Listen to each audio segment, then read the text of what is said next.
We are live. So as I was saying, we passed the pans. We passed the plans to the resistance. See, I can't even make my jokes. I thought you were still talking about the cake.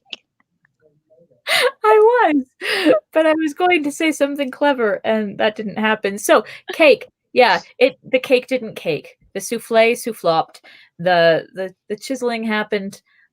We ended up and it still wasn't done. So we put the pan in a pan like I should have done from the get go, and baked it, and it was an amazing brownie. But I'd Sure. already made the ganache and the buttercream frosting. So it ended up being an amazing brownie with enormous quantities of frosting on it.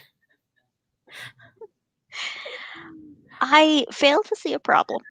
It was delicious. I should make it again with like a spring form. I think a spring form would Yeah. help. And also, it didn't say anything about oiling the pan. And I was like, well, that's nonsense. It just said put in um, parchment paper. I was like, you can't parchment a pan without oiling it. So I oiled it, and it's a very oily brownie. So I'm like, I'm going to shut up now. Well, but you had reason not to trust the recipe. That's the problem. It's like you followed the instructions you shouldn't have followed, and you didn't follow the instructions that you should have followed. But how were you supposed to know which was which?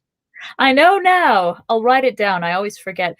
And my instinct for desserts is abysmal. Like I was Mike's brother visited us once, and it was summertime, so I made ice cream for dessert after dinner, right? And I asked who wanted what kind of flavoring, and he said, well, my favorite is mint ice cream. I was like, we can do mint ice cream. And I pulled out one of those little flavor things that you get at Michael's and forgot everything I'd ever known about it and put in a teaspoon. Did anyone survive? Well, you remember the clove chicken? I do. I was thinking about the clove chicken, in fact.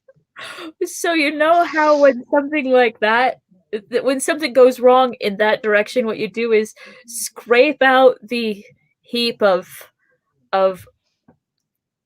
Toothpaste. yeah. Worse, this was something you could fumigate a house with. Like bury it in the backyard, and there's just some scrapings left. Scrapings left in the thing, and then you make vanilla ice cream in those scrapings, and it was only a little bit too minty at that point. We all had very clear sinuses, and I was see, yesterday and tomorrow I know how to treat those little flavor things, but today I have a guess. There's a law. I have to fuck up. Dessert. Well, dinner turned out well, so dessert has to be an abysmal fail. Oh my god, I cannot June Cleaver to save my life. Well, I don't think that's really an ambition that you need to have. No. It's fun to try though, because the way I fail is always entertaining.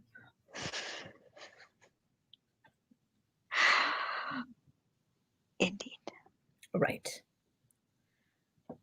If we ever do make this six-armed chef cookbook, there'll have to be the chapter of the failed desserts.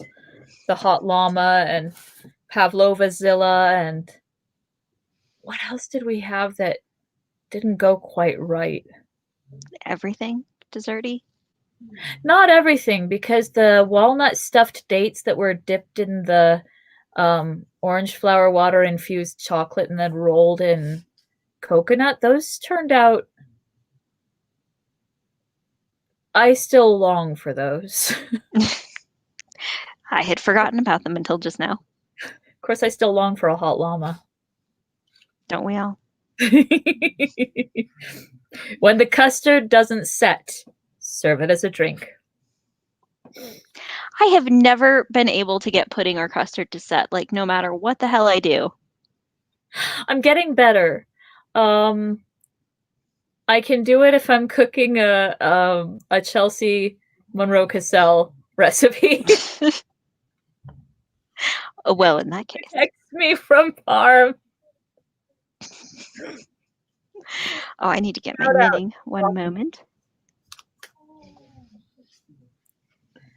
La la la la la la la.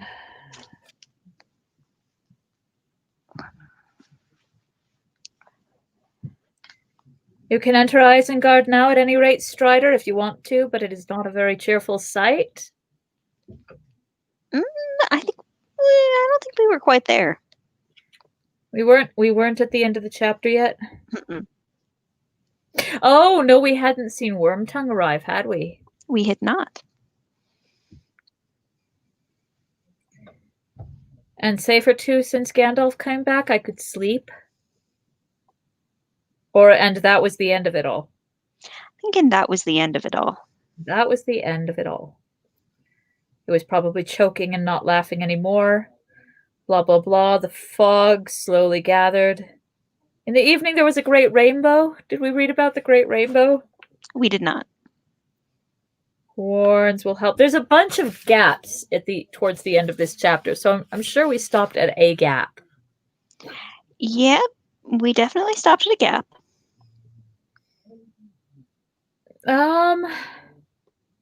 Horns will help, said Treebeard. Then he went away and we did not see him again until the morning. Yes. We definitely read that part. Okay. So, I'm sorry I forgot. That is A-okay. It has been a week. A week? Oh, what a week. I had news. I can't remember what it was. I suppose I should just interrupt myself when it occurs to me. Hilariously, I've got an anecdote before we get started. I've got all the backgrounds done for the transition medals. I don't need to, when I do the backgrounds, I have to make sure I have the others around so that I can make them fade into each other, and there's an ordeal there. But now all of those are done. All I've got to worry about is the figures, which takes the most time, but it's going to flow. It needs to flow because I have a show. And I rhyme. But yesterday I told Abby, choose one of these silhouettes with the background, and I will paint that character. And he pointed to Darmstadtium. He was like, I love this silhouette. I love this scary goth building in the background. Let's do that one. I was like, absolutely. And I painted it, and he went, you did it wrong.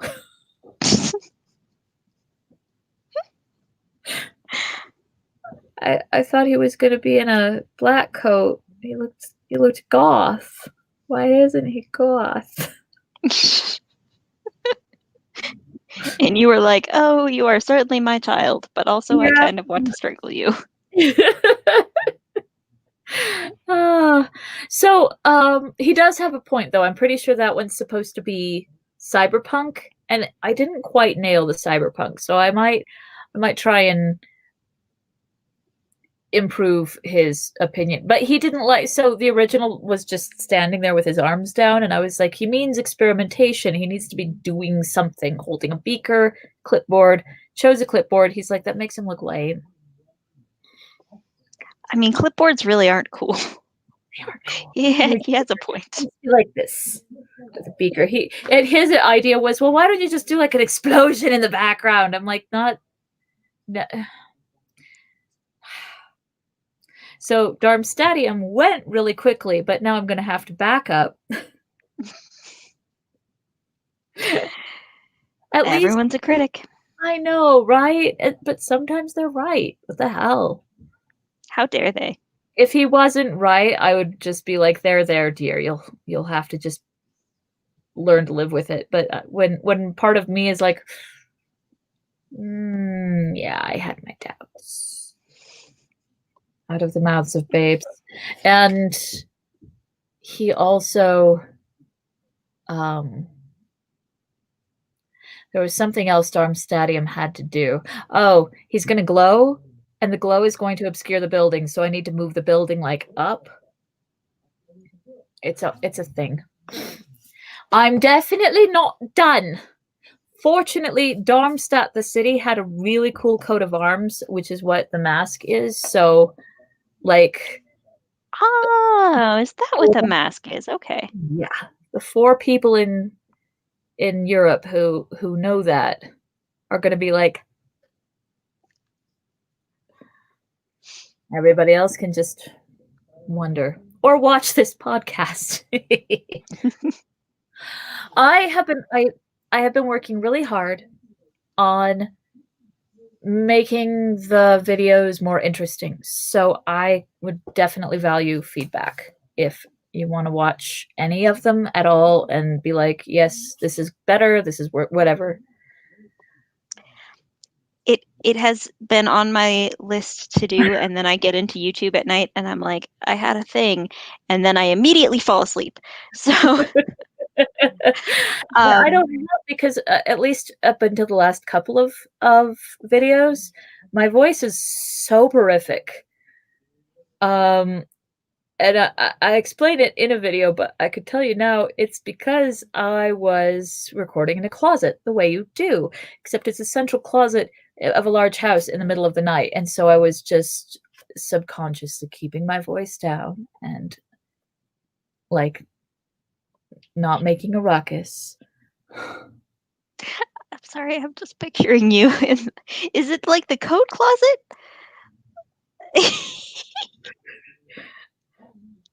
Those shelves that Jason built for shoes. Yeah, I scooched the shoes aside and put my laptop there. Sure. Yeah. And then I put myself into a pretzel and shut the door and move any of the coats that will make swishing noises if I breathe. Look, it's very understandable why you were feeling like you ought to keep your voice down. And so I've moved into the art cave for narrating from now on, which it's not as nice of a sound. It's a little more trebly, a little flatter, but I can actually be myself and not... I can be a little more expressive. Indeed. A little less ASMR. Yeah, the early stuff is ASMR. It's going to be fun. Well, fun. It's going to be interesting to me to go back, because every video I'm like, okay, what did I do right? I'll build on that. What did I do wrong? I'll try and nix that. And so, and I'm a perfectionist, so I want them to look like I've been a YouTuber for 6 years, and it's like, you don't get to do that until you've been a YouTuber for 6 years. Yeah. I mean, yeah.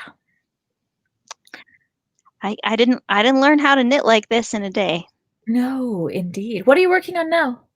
A new pair of socks. I finished my last pair. Nice. The sweater, how's that looking? It's about halfway through a sleeve, but where it's at requires counting, and I do not have the brain power to count for shit. Okay. But it's good. It's fine. It's just not what you're working on today.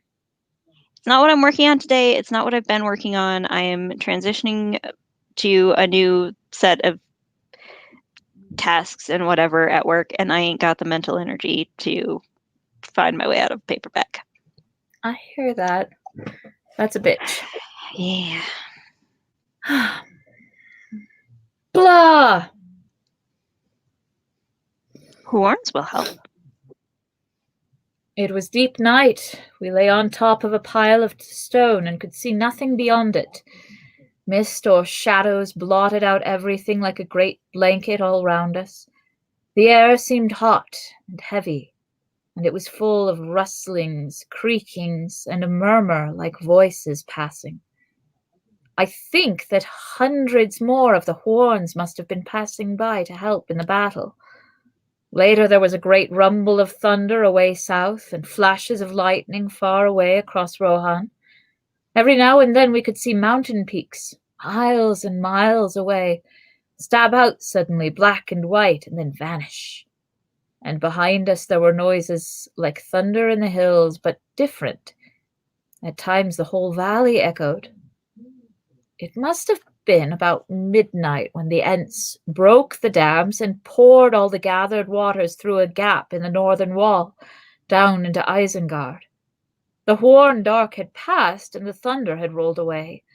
The moon was sinking behind the western mountains. Isengard began to fill up with black creeping streams and pools. They glittered in the last light of the moon as they spread over the plain. Every now and then the waters found their way down into some shaft or spout hole. Great steams hissed up, smoke rose in billows.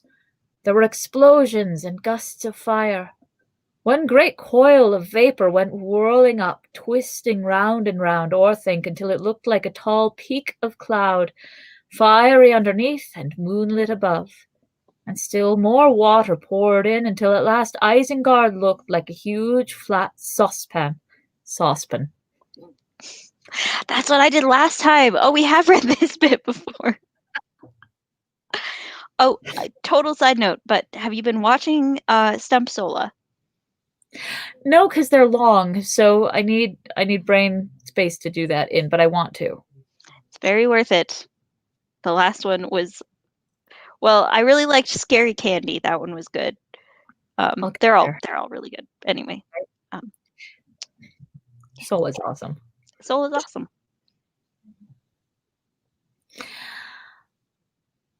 All steaming and bubbling. We saw a cloud of smoke and steam from the south last night. When we came to the mouth of Nan Coronir, said Aragorn, we feared that Saruman was brewing some new devilry for us. Not he, said Pippin. He was probably choking and not laughing any more. By the morning, yesterday morning, the water had sunk down into all the holes and there was a dense fog.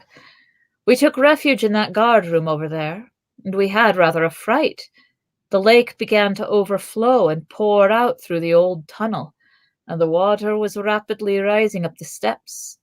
We thought we were going to get caught like orcs in a hole, but we found a winding stair at the back of the storeroom that brought us out on top of the arch.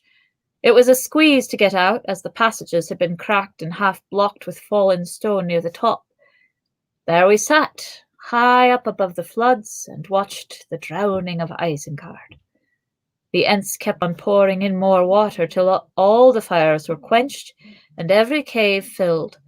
The fog slowly gathered together and steamed up into a huge umbrella of cloud. It must have been a mile high.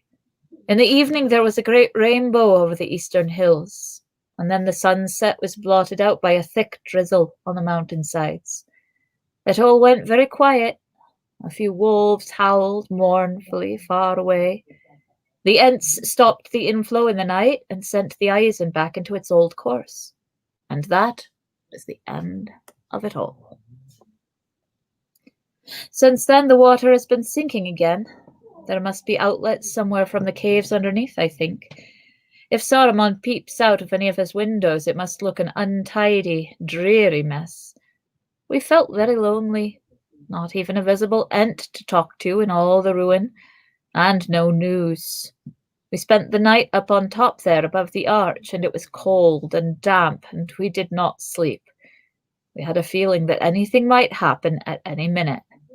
Saruman is still in his tower. There was a noise in the night like a wind coming up the valley. I think the Ents and Warrens that had been away came back then.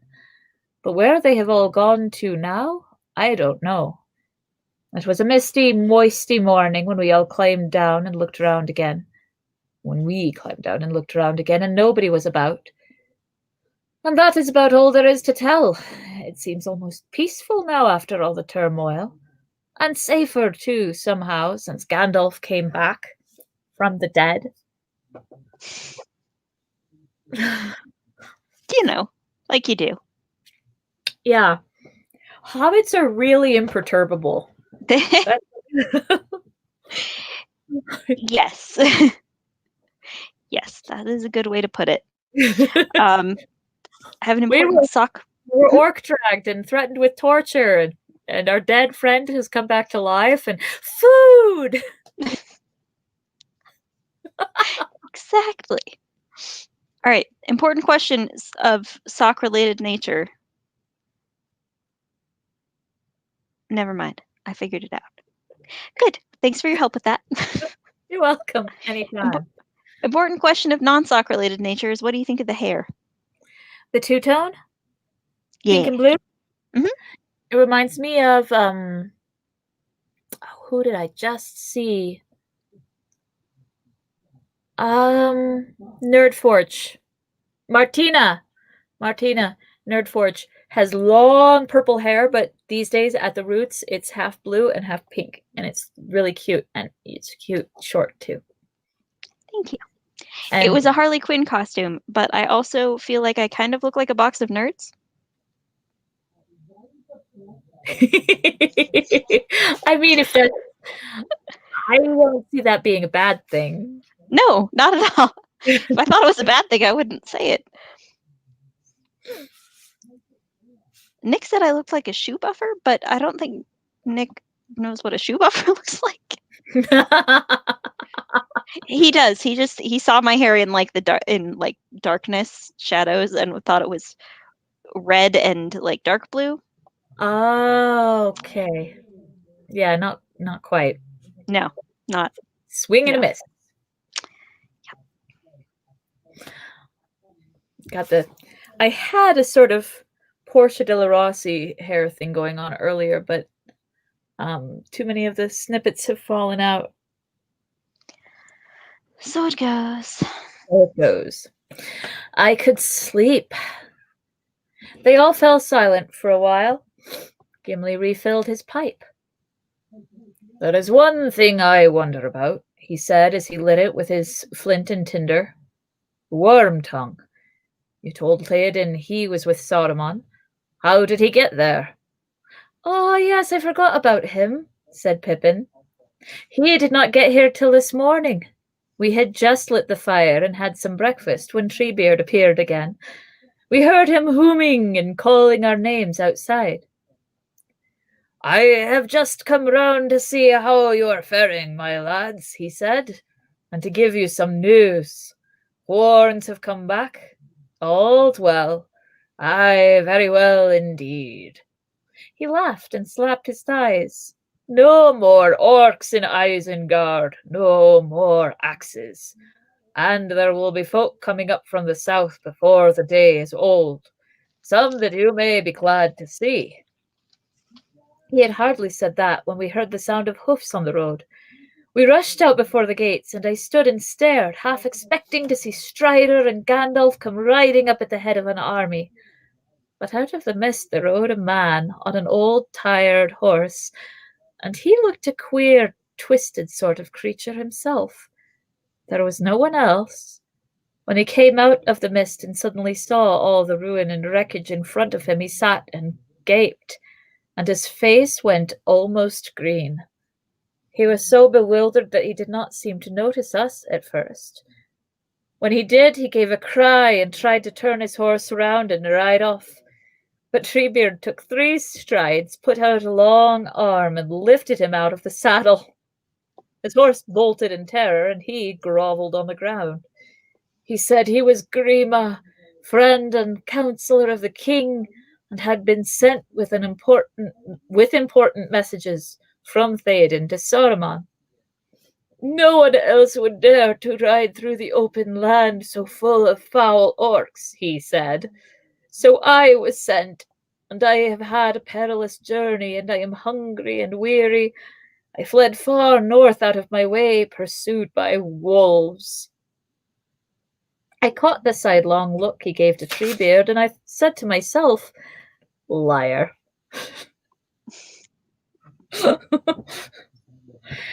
Treebeard looked at him in his long, slow way for several minutes, till the wretched man was squirming on the floor.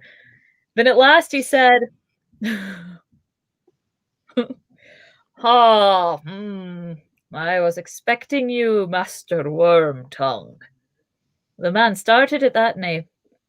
Gandalf got here first, so I know as much about you as I need, and I know what to do with you. Put all the rats in one trap, said Gandalf, and I will. I am the master of Isengard now, but Saruman is locked in his tower, and you can go there and give him all the messages that you can think of.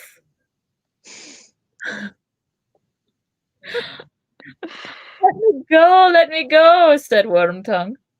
I know the way. You knew the way, I don't doubt, said Treebeard. But things have changed here a little. Go and see. He let Wormtongue go, and he limped off through the arch with us close behind, until he came inside the ring and could see all the floods that lay between him and Orthanc. Then he turned to us. Let me go away, he whined. Let me go away. My messages are useless now. They are indeed, said Treebeard. But you have only two choices, to stay with me until Gandalf and your master arrive, or to cross the water. Which will you have?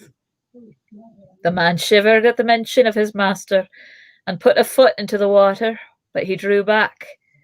I cannot swim, he said.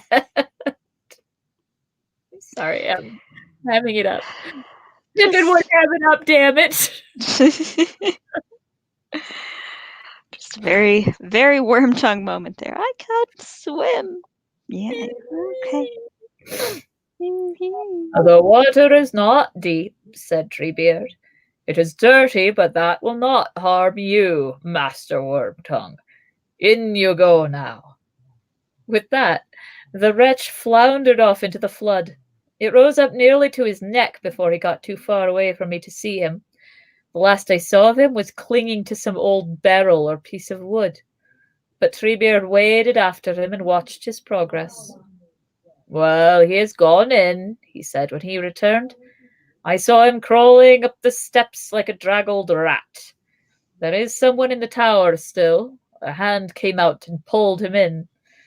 So there he is, and I hope the welcome is to his liking. Now I go and wash myself clean of this slime. I'll be away up on the north side if anyone wants to see me. There is no clean water down here fit for an ent to drink or to bathe in. So I will ask you two lads to keep a watch at the gate for the folk that are coming. There'll be the Lord of the Fields of Rohan, mark you. You must welcome him as well as you know how. His men have fought a great fight with the orcs. Maybe you know the right fashion of men's words for such a lord, better than ents.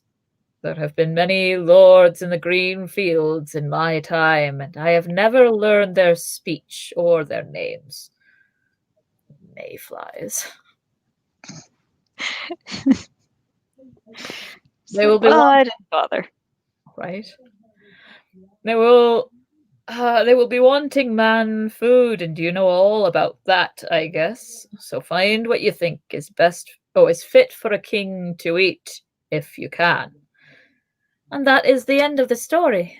Though I should like to know who this Wormtongue is. Was he really the king's counselor? He was, said Aragorn, and also Saruman's spy and servant in Rohan. Fate has not been kinder to him than he deserves. The sight of the ruin of all that he thought so strong and magnificent must have been almost punishment enough. But I fear that worse awaits him. Well, yeah, I would say. Don't think Saruman's going to be particularly nice. Yes, I don't suppose Treebeard sent him to Orthanc out of kindness, said Mary. He seemed rather grimly delighted with the business and was laughing to himself when he went to get his bath and drink. We spent a busy time after that, searching the flotsam and rummaging about. We found 2 or 3 storerooms in different places nearby above the flood level.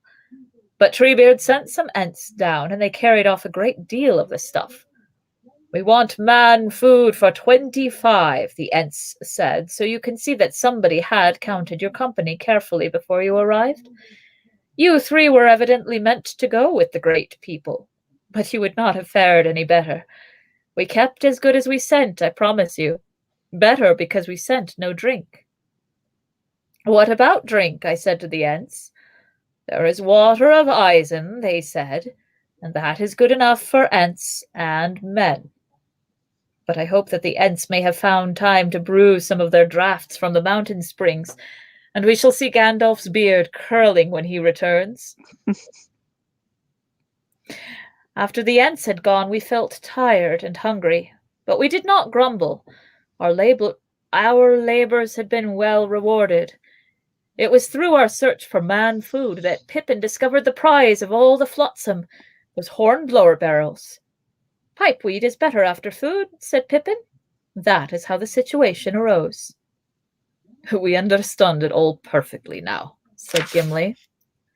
All except one thing, said Aragorn. Leaf from the South Farthing in Isengard. The more I consider it, the more curious I find it.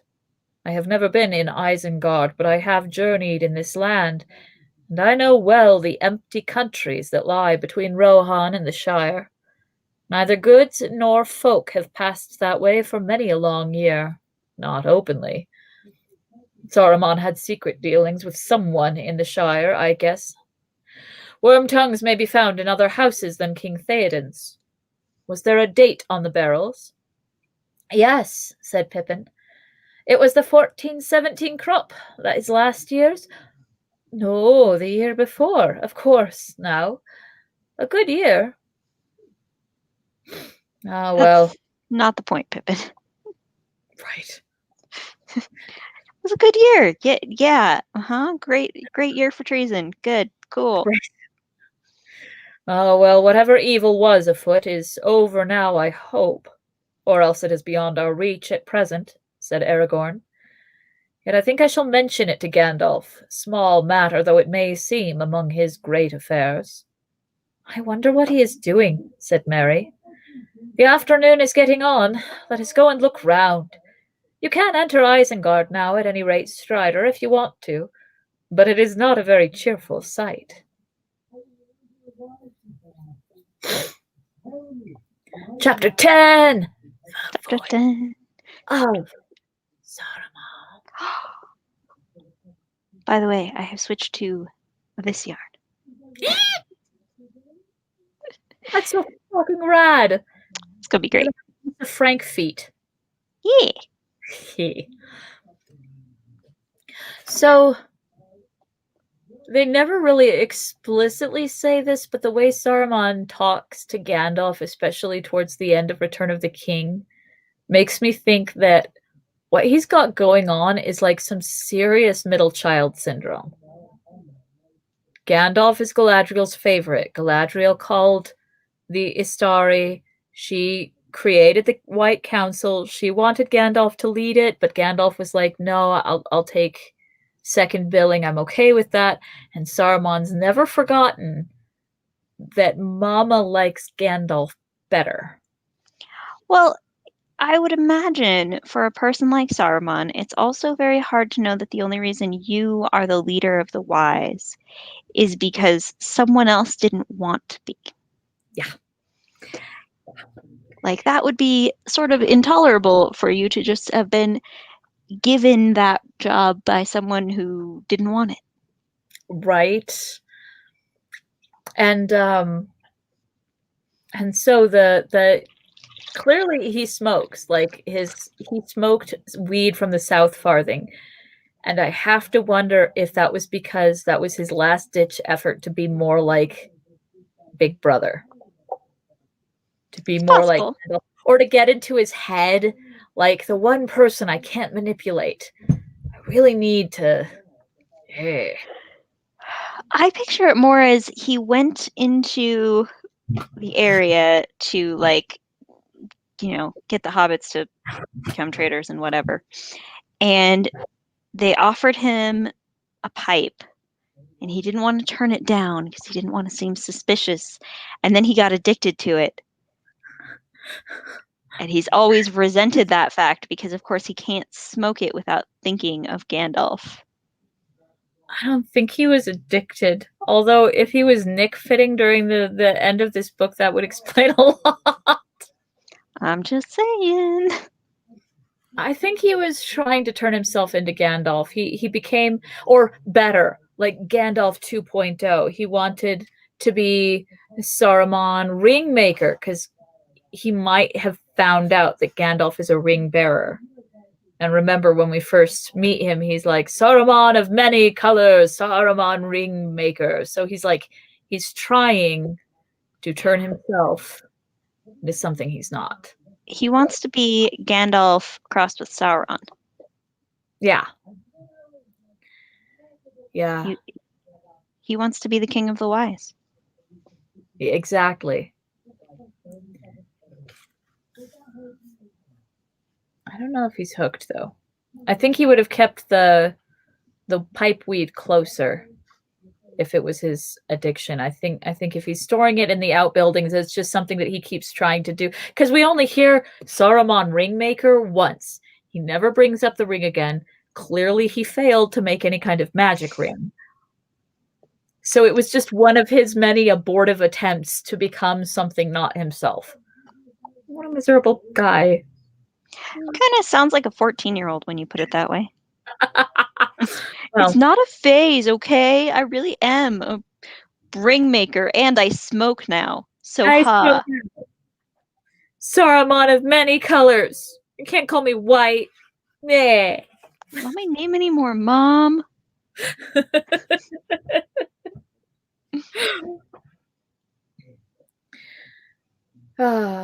They passed through the ruined tunnel and stood upon a heap of stones, gazing at the dark rock of Orthanc and its many windows, a menace still in the desolation that lay all about it.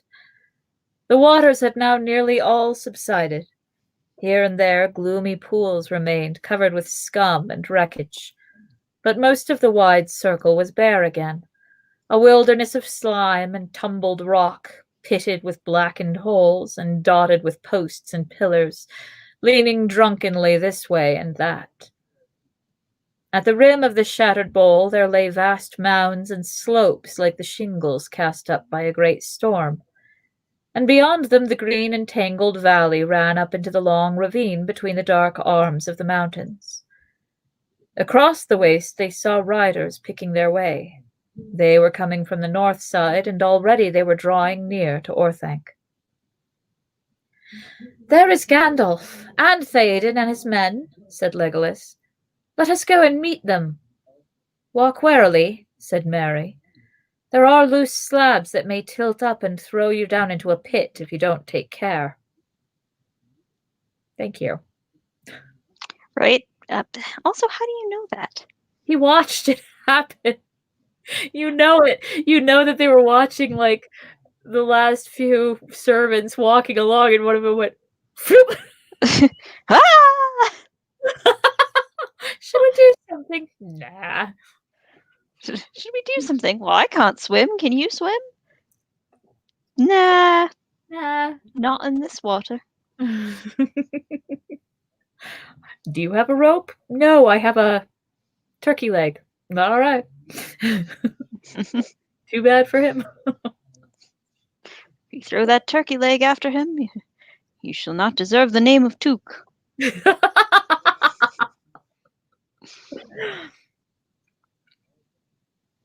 They followed what was left of the road from the gates to Orthanc, going slowly, for the flagstones were cracked and slimed. The riders, seeing them approach, halted under the shadow of the rock and waited for them. Gandalf rode forward to meet them.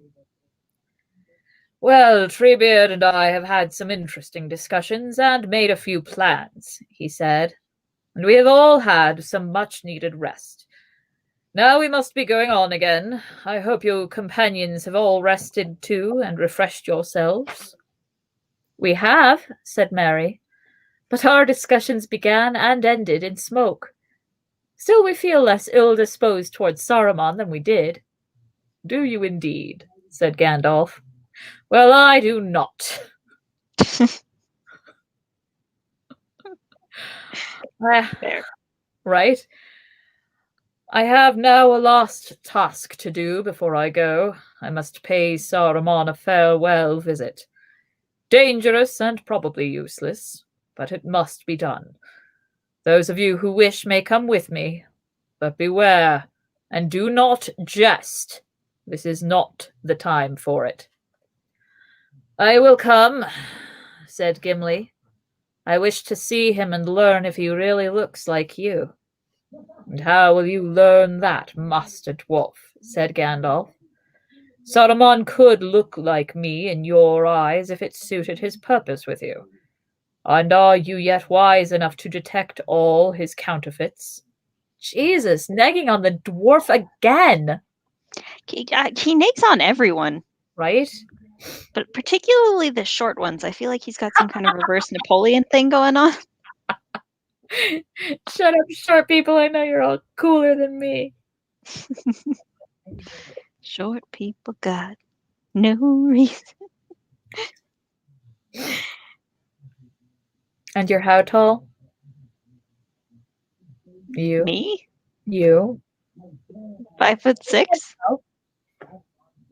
What? 5'3". Yes, I know. I'm telling them. Oh, yes. Mm-hmm. Look, I'm not calling you short people. I'm just saying that's what Gandalf thinks. Although, for the record, you are shorter than me. And are you yet wise enough to detect all his counterfeits? Well, we shall see, perhaps. He may be shy of showing himself before so many different eyes together. But I have ordered all the Ents to remove themselves from sight, so perhaps we shall persuade him to come out. What's the danger? Asked Pippin. Will he shoot at us and pour fire out of the windows? Or can he put a spell on us from a distance? That last is most likely if you ride to his door with a light heart, said Gandalf. But there is no knowing what he can do or may choose to try. A wild beast cornered is not safe to approach. And Saruman has powers you do not guess. Beware of his voice. They came now, right?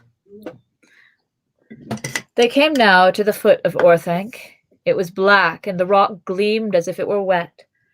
The many faces of the stone had sharp edges, as though they had been newly chiseled. They did a really good job with that in the movie. Thank you, John Howe, for designing this building. We don't even have to try. A few scorings and small flake-like splinters near the base were all the marks that it bore of the fury of the Ents. On the eastern side, in the angle of two piers, there was a great door high above the ground. That means it's not facing the gate, and that's kind of weird to me. Like the feng shui is a little off, but maybe it's not. You know what it makes me think of is the way that they used to design entryways to places so that whoever was approaching wouldn't have their right arm free. Oh, okay. Totally. That works. In the angle of two piers, there was a great door high above the ground, and over it was a shuttered window, opening upon a balcony hedged with iron bars. Up to the threshold of the door there mounted a flight of 27 broad stairs, hewn by some unknown art of the same black stone. This was the only entrance to the tower, but many tall windows were cut with deep embrasures in the climbing walls. Far up they peered like little eyes in the sheer faces of the horns. It's a fucking skyscraper. Although it's only... Hang on. It's 300 feet high? So it's a 30-story skyscraper? I guess. Oh, that's pretty scrapey. I mean, it certainly seems like quite a scrapey situation. I think it's 300. It's back in here somewhere, but I'll find it before next week or Wednesday. At the foot of the stairs, Gandalf and the king dismounted. I will go up, said Gandalf. I have been in Orthanc, and I know my peril. And I too will go up, said the king. I am old and fear no peril any more. I wish to speak with the enemy who has done me so much wrong. Eomer shall come with me and see that my aged feet do not falter. As you will, said Gandalf. Aragorn shall come with me. Let the others await us at the foot of the stairs. They will hear and see enough if there is anything to hear or see. Nay, said Gimli. Legolas and I wish for a closer view. Hetero life mates, they can read each other's minds. Hetero, sure, we'll go with that. We don't believe in interspecies. Well, I guess we do believe in interspecies dating. I'm pretty sure we discussed that Gimli had a three-way with Galadriel and Celeborn, so I think we're past that.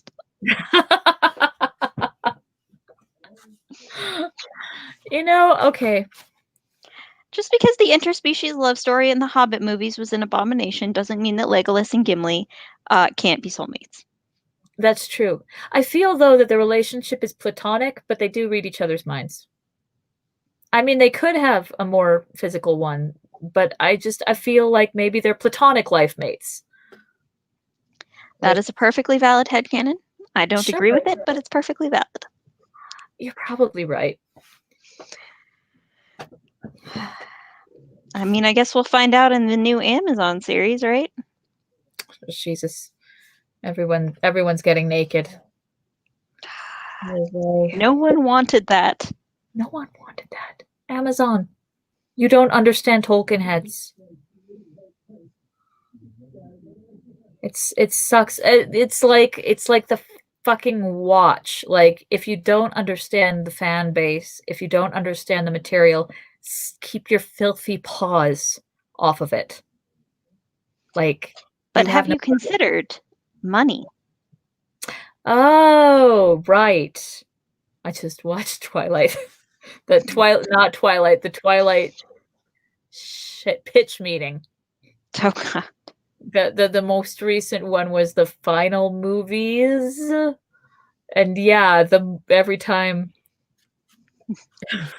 money's tight.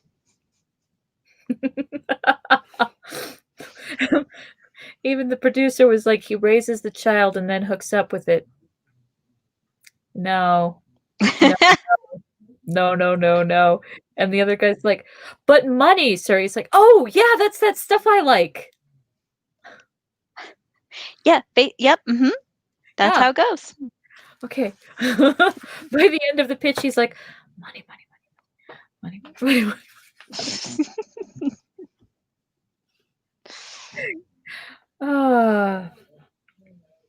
Legolas and I wish for a closer view. We alone here represent our kindreds.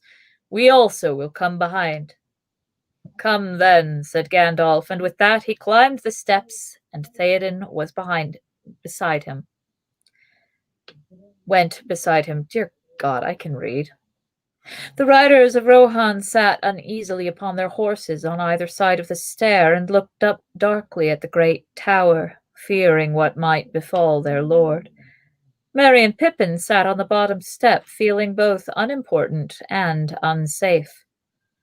Half a sticky mile from here to the gate, muttered Pippin. I wish I could slip off back to the guard room unnoticed.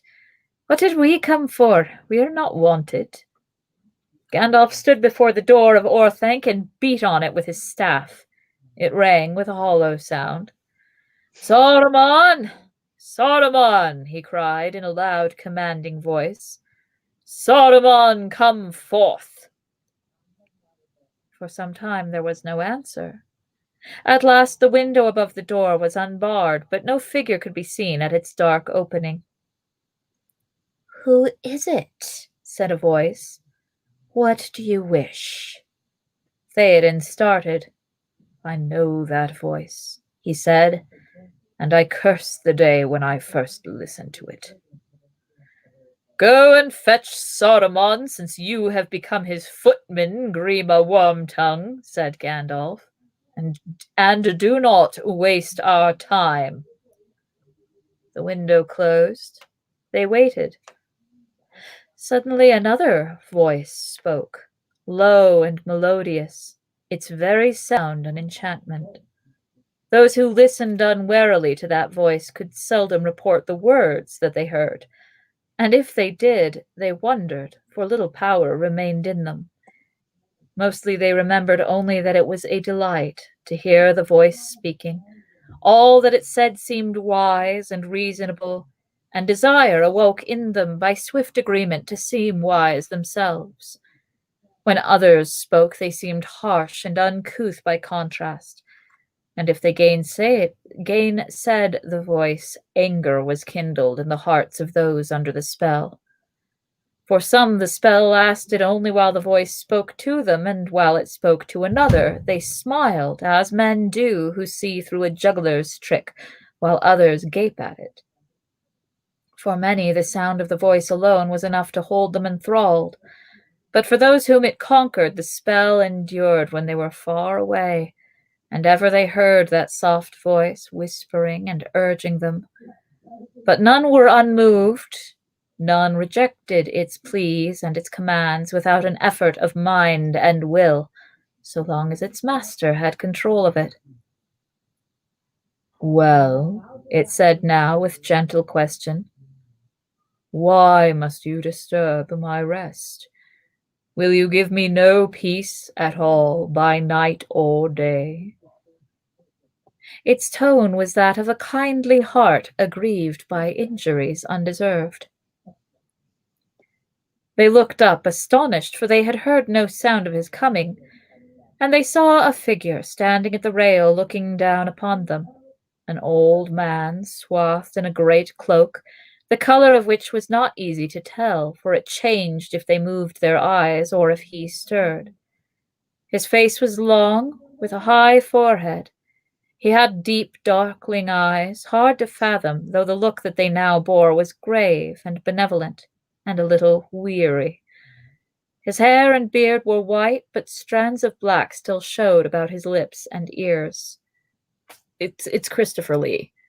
It's Christopher Lee, but also when it says like the color shifted if he moved or if they moved their eyes, all I can picture is holographic material.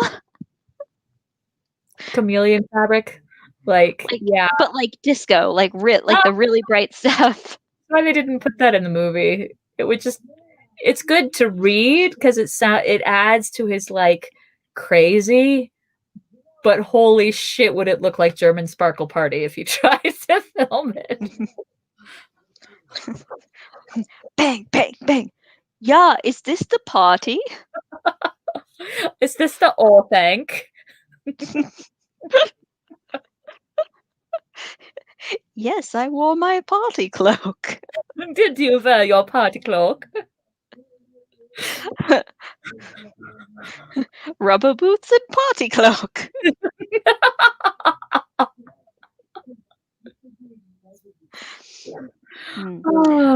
Are we close to a break, by the way? You know what? We are not at a break, but we can... Oh. He was just described. Strands of black still showed about his lips and ears. Like, and yet unlike, muttered Gimli.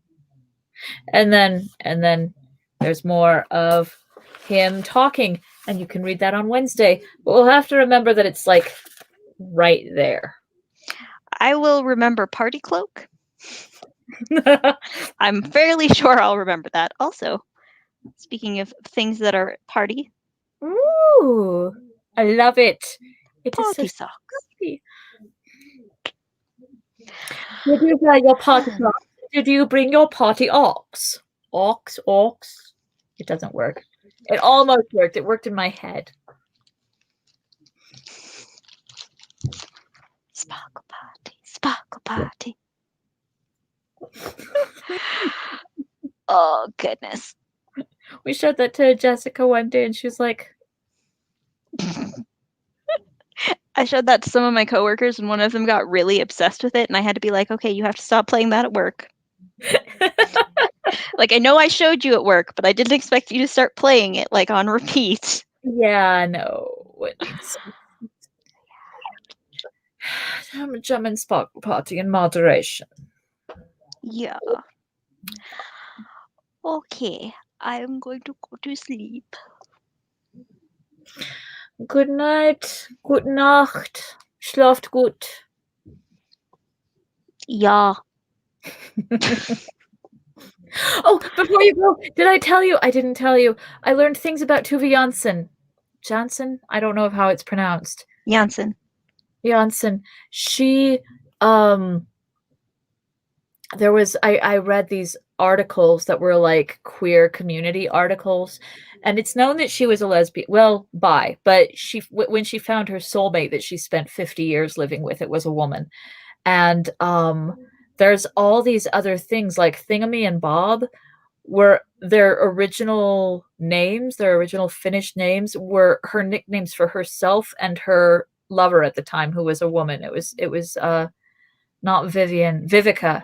So Vivica and Tuva, but like nicknames for both of those. So Thingamy and Bob are a lesbian couple. And it's really, really like heartwarming to read about it, because she was raised by like bohemian artist type people and never once felt like she had to hide or come out or anything. She was just incredibly gay and didn't give a shit in a country and an era when that was illegal, but she didn't give a shit. So good for her. And now she's a national hero, and everywhere you go in Finland is just covered in Moomins. Moomins represent, yeah, whole Yay. lot of culture. Their entire culture is made of queer culture, is what they're saying with that. So, like it. All right, I'm really tired. So as much as I would love to continue talking about Moomins, I'ma go. I love you, cuidado. Llamas. Bye.